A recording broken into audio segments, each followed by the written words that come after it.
माँ, पापा कब आएंगे? आते ही होंगे। क्यों, क्या हुआ? आज तो मैं पापा की कार में बैठूंगी। वो पापा की कार नहीं है, उनके सेठ की कार है। पापा तो बस उनकी कार चलाते हैं। तो पापा उनकी कार क्यों चलाते हैं?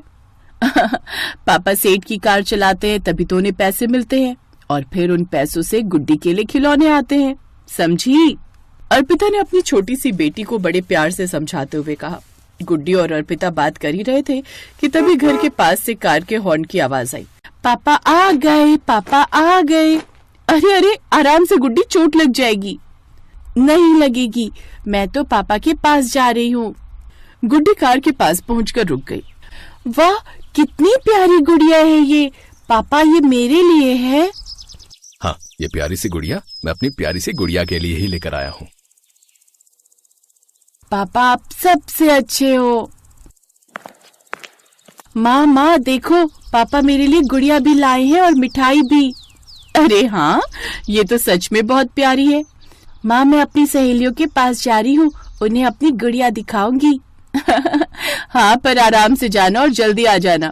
गुड्डी हंसी खुशी अपनी गुड़िया लेकर पड़ोसी के घर की तरफ चली गई। और फिर उसके जाने के बाद इतना खर्चा करने की क्या जरूरत थी? उसके पास पहले से ही बहुत सारी गुड़ियां हैं। अरे तो क्या हो गया? भले ही मेरी तनख्वाह कम है, लेकिन इसका मतलब ये थोड़ी है कि मैं तुम दोनों के लिए कुछ न लाऊं। ये देखो, तुम्हारे लिए रंग बिरंगी चूड़ियां। आयुष पेशे से एक ड्राइवर था। वो एक सेठ की कार चलाता था। उसके सेठ का नाम मनोहर लाल था, जो बहुत ही बदतमीज और खड़ूस था।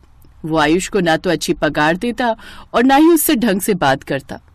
लेकिन अपने परिवार का पेट पालने के लिए आयुष को मजबूरी में सेठ की कार चलानी पड़ रही थी। फिर अगले दिन, माँ, पापा की कार की आवाज सुनी आपने? इसका मतलब पापा आ गए। हाँ, आ गए। कैसी है मेरी गुड़िया? मैं ठीक हूँ पापा, मुझे कार में बिठाकर घुमाओ ना। नहीं मेरी लाडो, ये कार हमारी नहीं है ना। नहीं पापा, आप मुझे कार में बिठाकर कभी नहीं घुमाते, बस थोड़ा सा घुमा दो ना। जिद मत करो गुड्डी। अच्छा, एक काम करते हैं, मैं तुम्हें साइकिल पर बैठाकर घुमाने ले चलता हूँ, जहाँ तुम कहो। साइकिल पर तो मैं बैठ ही जाती हूँ, आज कार में घुमा दो ना पापा। क्या जिद पकड़ रखी है? बोला ना नहीं, जाओ जाकर खेलो। आयुष की डांट सुनकर गुड्डी रोने लगी और वहां से चली गई। आयुष का यूं गुड्डी को डांटना अर्पिता को भी अच्छा नहीं लगा। उसने आयुष से कहा, क्यों डांट दिया बेचारी को? वो कौन सा कार से दिल्ली जाने को बोल रही थी? अरे थोड़ी देर घुमा लाते ना उसे। तुम भी बच्चों की तरह बातें कर रही हो। अरे अगर उस खड़ूस सेठ को पता चल गया ना, तो उसी दिन मेरी नौकरी ले लेगा वो। और कैसे पता चलेगा उसे? थोड़ी देर की तो बात थी। पता है, सुबह से कह रही थी कि पापा आएंगे तो मैं कार में घूमूंगी। तुम जानती नहीं है उस सेठ को। अरे किलोमीटर लिख के रखता है वो। एक बिलांग भी कार फालतू चलाई तो गालियां देने लगता है। और तुम्हें क्या लगता है कि मैं नहीं चाहता कि तुम और गुड्डी कार में घूमो? तुम दोनों को सारी सुविधाएं मिले, लेकिन मेरी पगार और औकात तो पता ही है ना तुम्हें। आयुष ने लाख सफाई देने की कोशिश की, लेकिन अर्पिता ने उसकी एक न सुनी। बेचारा सारा दिन का थका हारा आयुष माथा पकड़कर बैठ गया।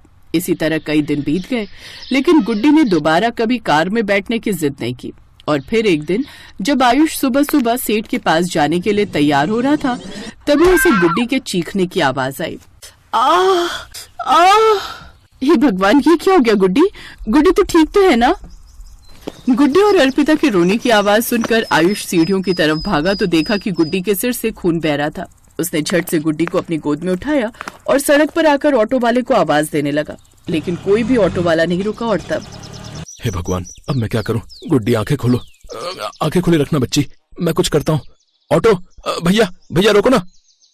लाख कोशिशों के बाद भी किसी ऑटो का इंतजाम नहीं हो सका। फिर जब कुछ समझ में नहीं आया तो आयुष ने सेठ की कार का दरवाजा खोला और उसमें गुड्डी और अर्पिता को बिठा दिया और उन्हें झट से अस्पताल लेकर पहुंचा। तभी आयुष की जेब में रखा फोन बजा। क्यों रे कामचोर, सुबह के 9:30 बज गए हैं, कहाँ मर गया तू? नमस्ते सेठ जी, मैं उनकी पत्नी बोल रही हूँ। वो हमारी बच्ची का सिर फट गया, हम अस्पताल में हैं।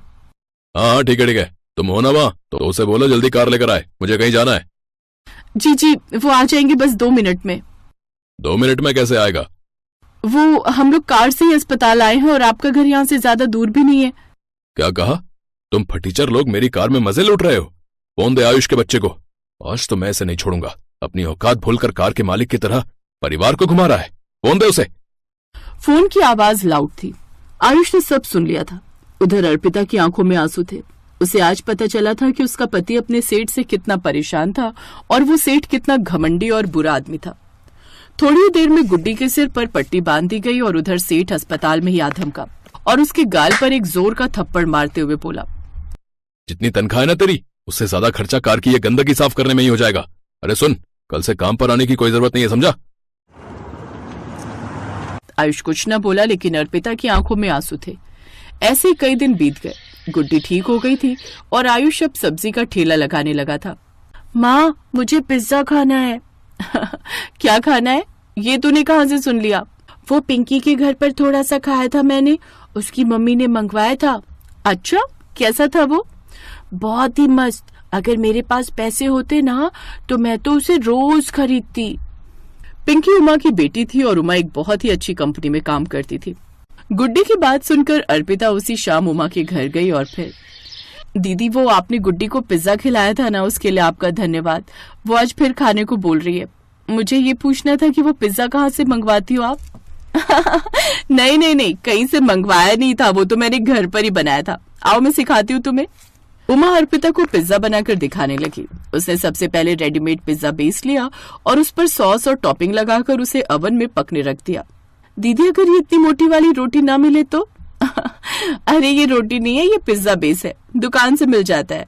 पर अगर मैं इसकी जगह रोटी रख दूं तो? हाँ यार, आइडिया तो अच्छा है, रख सकते हैं वैसे।